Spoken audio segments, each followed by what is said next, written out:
अध्याय 4 दिव्य ज्ञान। श्री भगवान उवाच इम विवस्वते योगम प्रोक्तवानहम व्ययम विवस्वामनन्वे प्राह मुनिरिक्ष्वाक वेशब्रवीतः। अर्थात भगवान श्री कृष्ण ने कहा, मैंने इस अमर योग विद्या का उपदेश सूर्यदेव विवस्वान को दिया और विवस्वान ने मनुष्यों के पिता मनु को उपदेश दिया और मनु ने इसका उपदेश इक्ष्वाकु को दिया। तात्पर्य यहाँ हमें भगवत गीता का इतिहास प्राप्त होता है। यह अत्यंत प्राचीन बताया गया है।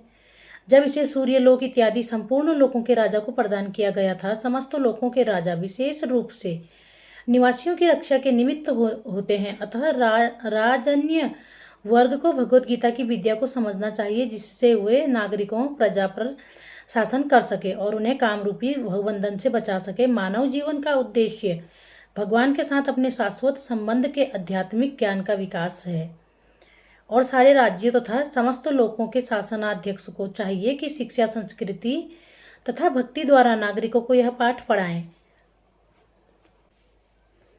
दूसरे शब्दों में, सारे राज्य के शासनाध्यक्ष कृष्ण भावनामृत विद्या का प्रचार करने के लिए होते हैं, जिससे जनता इस महाविद्या का लाभ उठा सके और मनुष्य जीवन के अवसर का लाभ उठाते हुए सफल मार्ग का अनुसरण कर सके। इस मनवंतर में सूर्यदेव विवस्वान कहलाता है, यानी सूर्य का राजा, जो सौरमंडल के अंतर्गत समस्त ग्रहों लोकों का उद्गम है। ब्रह्म संहिता में 5 अध्याय के 52 में कहा गया है, यक्ष क्षुरेश सविता सकल ग्रहणाम राजा समस्त सुर मूर्तिर शेषते जाह यस्याज्ञः भ्रमति संभृत कालचक्रो गोविंद मादि पुरुषम तमहम भजामि। ब्रह्मा जी ने कहा, मैं उन श्री भगवान गोविंद की पूजा करता हूँ जो आदि पुरुष हैं और जिनके आदेश के से समस्त लोकों का राजा सूर्य प्रभूत शक्ति तथा ऊष्मा धारण करता है। यह सूर्य भगवान के नेत्र तुल्य है और यह उनकी आज्ञा अनुसार अपनी कक्षा को तय करता है। सूर्य सभी लोकों का राजा है तथा सूर्यदेव विवस्वान सूर्य ग्रह पर शासन करता है, जो ऊष्मा तथा प्रकाश प्रदान करके अन्य समस्त लोकों को अपने नियंत्रण में रखता है। सूर्य कृष्ण के आदेश पर घूमता है और भगवान कृष्ण ने विवस्वान को भगवत गीता की विद्या समझाने के लिए अपना पहला शिष्य चुना। अतः गीता किसी मामूली सांसारिक विद्यार्थी के लिए कोई काल्पनिक भाष्य नहीं, अपितु ज्ञान का मानक ग्रंथ है जो अनंत काल से चला आ रहा है। महाभारत में शांति पर्व 348 अध्याय 348, 51-52 में गीता का इतिहास इस रूप में प्राप्त होता है। त्रेता युगादौ च ततो विवत्सवान मनवये ददहु मनुष्य लोकभृत्यर्थ सुतायक्ष्वाकवे ददहु इक्ष्वाकुणा च कथितो व्याप्त लोकान व्यवस्थितः। त्रेता युग के आदि में विवत्सवान ने परमेश्वर संबंधी इस विज्ञान का उपदेश मनु को दिया और मनुष्यों के जनक मनु ने इसे अपने पुत्र इक्ष्वाकु को दिया। इक्ष्वाकु इस पृथ्वी के शासक थे और उस रघुकुल के पूर्वज थे जिसमें भगवान श्री राम ने अवतार लिया। इससे प्रमाणित होता है कि मानव समाज में महाराज इक्ष्वाकु के काल से ही भगवत गीता विद्यमान थी। इस समय कलयुग के केवल 5000 वर्ष व्यतीत हुए हैं, जबकि इसकी पूर्ण आयु 43,32,000 वर्ष है। इसके पूर्व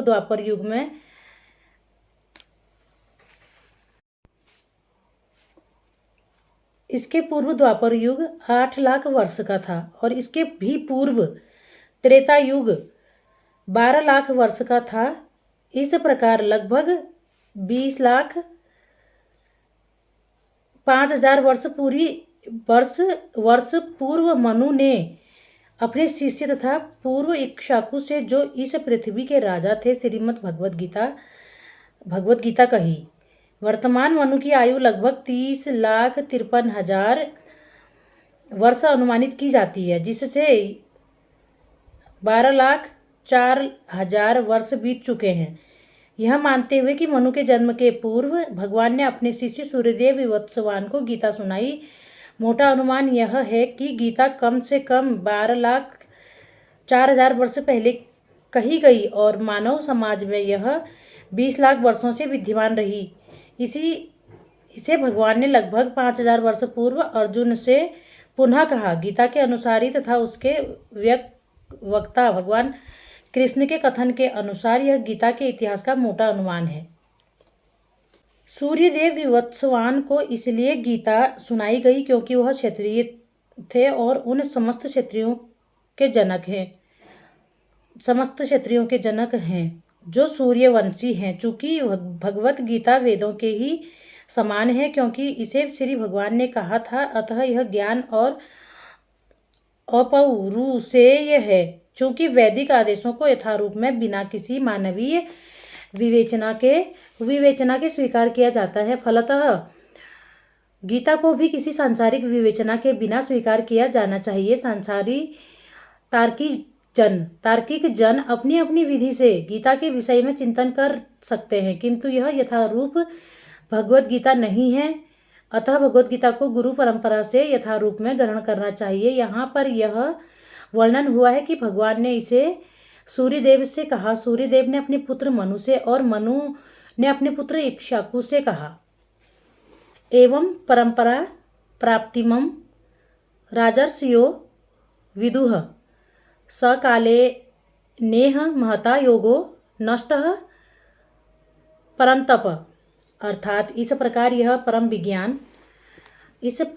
परम विज्ञान गुरु परंपरा द्वारा प्राप्त किया गया और राजऋषियों ने इसी विधि से इसे समझा, किंतु काल कर्म में यह परंपरा छिन्न हो गई, अतः यह विज्ञान यथारूप में लुप्त हो गया लगता है।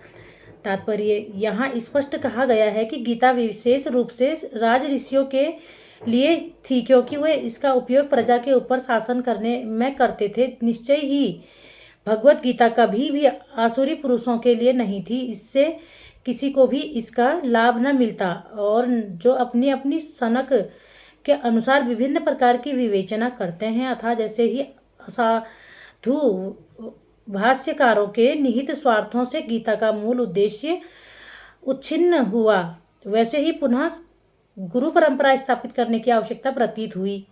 5,000 वर्ष पूर्व भगवान ने स्वयं देखा कि गुरु परंपरा टूट चुकी है, अतः उन्होंने घोषित किया कि गीता का उद्देश्य नष्ट हो चुका है। इसी प्रकार इस समय गीता के इतने संस्करण उपलब्ध हैं, विशेषतया अंग्रेजी में, कि उनमें से प्रायः सभी प्रमाणिक गुरु परंपरा के अनुसार नहीं है। विविध संसारी विद्वानों ने गीता की असंख्य टीकाएं की हैं, किंतु वे प्रायः सभी कृष्ण को स्वीकार नहीं करते, यद्यपि वे कृष्ण के नाम पर अच्छा व्यापार चलाते हैं। यह आसुरी प्रवृत्ति है क्योंकि असुरगण ईश्वर में विश्वास नहीं रखते, वे केवल परमेश्वर के गुणों का लाभ उठाते हैं। अतएव अंग्रेजी में गीता के एक संस्करण की नितांत आवश्यकता थी जो गुरु परंपरा से प्राप्त हो। प्रस्तुतः प्रयास नहीं इसी आवश्यकता की पूर्ति के उद्देश्य से किया गया। भगवत गीता यथारूप मानवता के लिए महान वरदान है, किंतु यदि इसे मानसिक चिंतन समझा जाए तो यह समय का अपव्यय होगा। एवं मया ते सद योगम प्रोक्तम पुरातनः भक्तोऽसि मे सखा चेति रहस्यम हुनोत तुत्तमम्। अर्थात आज मेरे द्वारा वही यह प्राचीन योग यानी परमेश्वर के साथ अपने संबंध का विज्ञान तुमसे कहा जा रहा है, क्योंकि तुम मेरे भक्त तथा मित्र हो, अतः तुम इसे विज्ञान के दिव्य रहस्य को समझ सकते हो।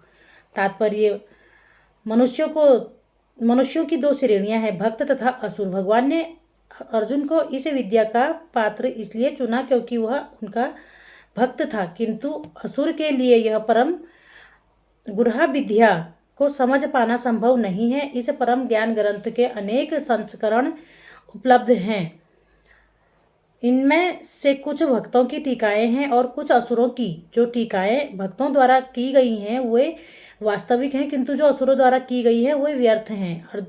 अर्जुन श्री कृष्ण को भगवान के रूप में मानते हैं, अतः जो गीता भाष्य अर्जुन के पद चिन्हों का अनुसरण करते हुए किया गया है वह इस परम विद्या के पक्ष में वास्तविक सेवा है, किंतु असुर भगवान कृष्ण को उस रूप में नहीं मानते। वे कृष्ण के विषय में तरह तरह की मनगढ़ंत बातें करते हैं और वे कृष्ण के उपदेश मार्ग के सामान्य जनता को गुमराह करते हैं। ऐसे कुमार्गों से बचने के लिए यह एक चेतावनी है।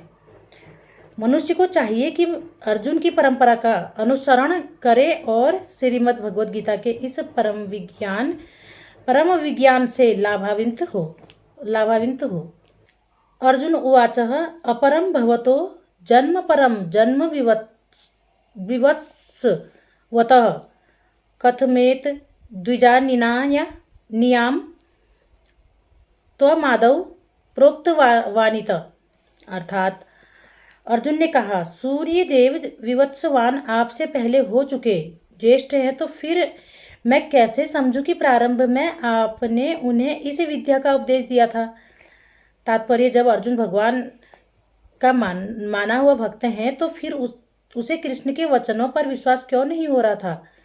तथ्य यह है कि अर्जुन यह जिज्ञासा अपने लिए नहीं कर रहे हैं, अपितु यह जिज्ञासा उन सबों के लिए है जो भगवान में विश्वास नहीं करते, अथवा उन असुरों के लिए है जिन्हें यह विचार पसंद नहीं है कि कृष्ण को भगवान माना जाए। उन्हीं के लिए अर्जुन यह बात इस तरह पूछ रहे हैं मानो वह स्वयं भगवान या कृष्ण के अवगत न हो, जैसे कि 10वें अध्याय में स्पष्ट हो जाएगा। अर्जुन भली भांति जानते थे कि कृष्ण श्री भगवान हैं और वे प्रत्येक वस्तु के मूल स्रोत हैं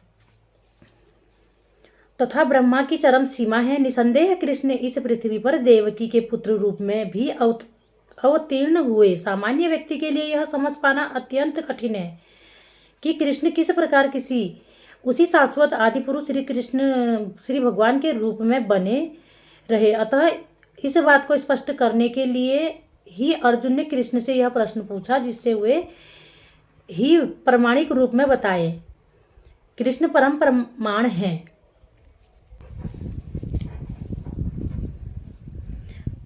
यह तथ्य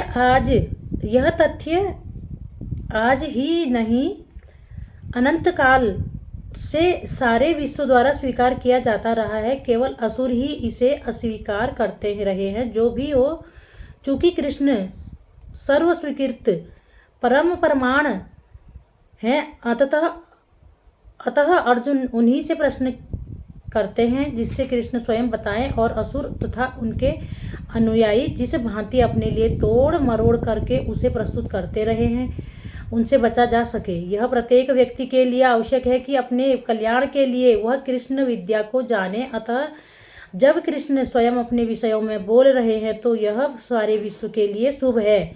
कृष्ण द्वारा की गई ऐसी व्याख्याएं असुरों को भले ही विचित्र लगें, क्योंकि वे अपने ही दृष्टिकोण से कृष्ण का अध्ययन करते हैं, किंतु जो भक्त हैं वे साक्षात कृष्ण द्वारा उच्चरित वचनों का हृदय से स्वागत करते हैं। भक्तगण कृष्ण के ऐसे प्रामाणिक वचनों की सदा पूजा करेंगे, क्योंकि वे लोग उनके विषय में अधिकाधिक जानने के लिए उत्सुक रहते हैं। इस तरह नास्तिकरण जो कृष्ण को सामान्य व्यक्ति मानते हैं, वे भी कृष्ण को अति मानव सच्चिदानंद विग्रह दिव्य त्रिगुणातीत तथा दिक्काल के प्रभाव से परे समझ सकेंगे। उनके कोटि के श्री कृष्ण भक्त को कभी भी श्री कृष्ण के दिव्य स्वरूप के विषय में कोई भ्रम नहीं हो सकता। अर्जुन द्वारा भगवान के समक्ष ऐसा प्रश्न उपस्थित करने का उद्देश्य उन व्यक्तियों की नास्तिकतावादी प्रवृत्ति को चुनौती देना था जो कृष्ण को भौतिक प्रकृति के गुणों के अधीन एक सामान्य व्यक्ति मानते हैं।